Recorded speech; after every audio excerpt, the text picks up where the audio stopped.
রূপান্তর টেলিভিশন।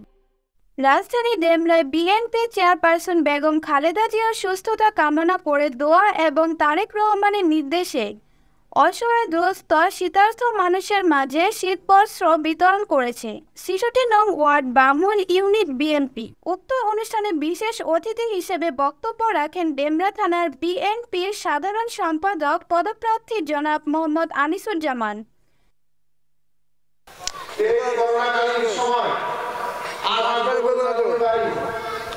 সবাই সন্তান মাকে ছেড়ে মা সন্তানকে ছেড়ে যখন একে অপরের দূরত্ব বজায় রাখছে তখন আলহামদুলিল্লাহ ২০,০০০ লোক করোনা সময় প্রাণ দিয়ে সে নিজেই করোনা আক্রান্ত হয়েছিলেন এবং সে মৃত্যুর পদযাত্রী ছিলেন। অনেকে তাকে বারণ করেছিল, ওই সময় কোনো নেতাদেরকে দেখা যায় নাই। আলহাজ নবিউল্লাহ নবী ভাই ঢাকার প্রত্যেকটা ওয়ার্ডে গলিতে গলিতে মানুষের পাশে দাঁড়িয়েছেন। উক্ত অনুষ্ঠানে আরো বক্তব্য রাখেন ডেমরা থানার বিএনপির সভাপতি পদপ্রার্থী জনাব এস.এম. রেজা চৌধুরী সেলিম।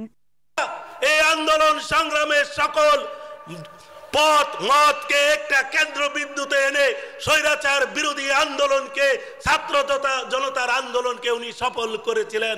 সে আমাদের প্রিয় নেতা বিএনপির ভারপ্রাপ্ত চেয়ারপারসন জনাব তারেক রহমান সাহেব যেন বাংলাদেশে বীরের বেশে ফিরে আসতে পারে, সেই জন্য সুস্থভাবে ফিরে আসতে পারে, সেই জন্য আমাদের নেতার জন্য দোয়া করবেন এবং আরো দোয়া করবেন স্বাধীনতার ঘোষক শহীদ প্রেসিডেন্ট জিয়াউর রহমান, বাংলাদেশের প্রথম রাষ্ট্রপতি শহীদ প্রেসিডেন্ট জিয়াউর রহমানকে আল্লাহ পাক যেন জান্নাতবাসী করে, সেজন্য আপনারা দোয়া করবেন।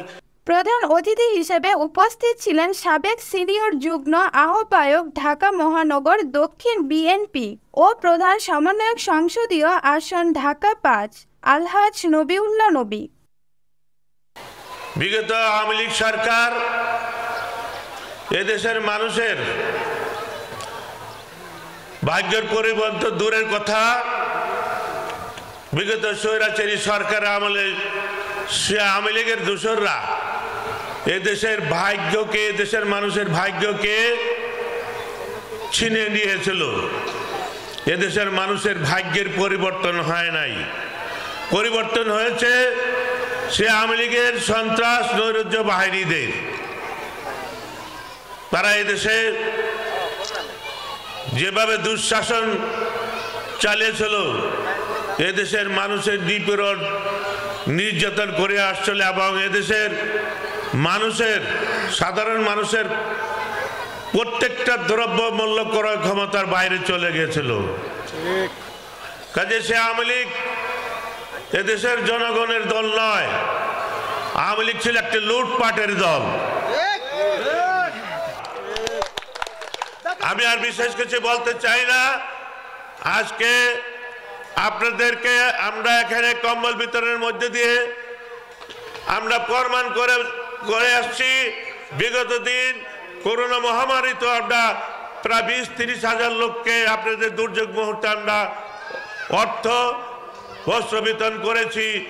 আমরা আমাদের সেই শহীদ জিয়া রহমানের আদর্শ নিয়ে রাজনীতি করে যাবো ইনশাল্লাহ।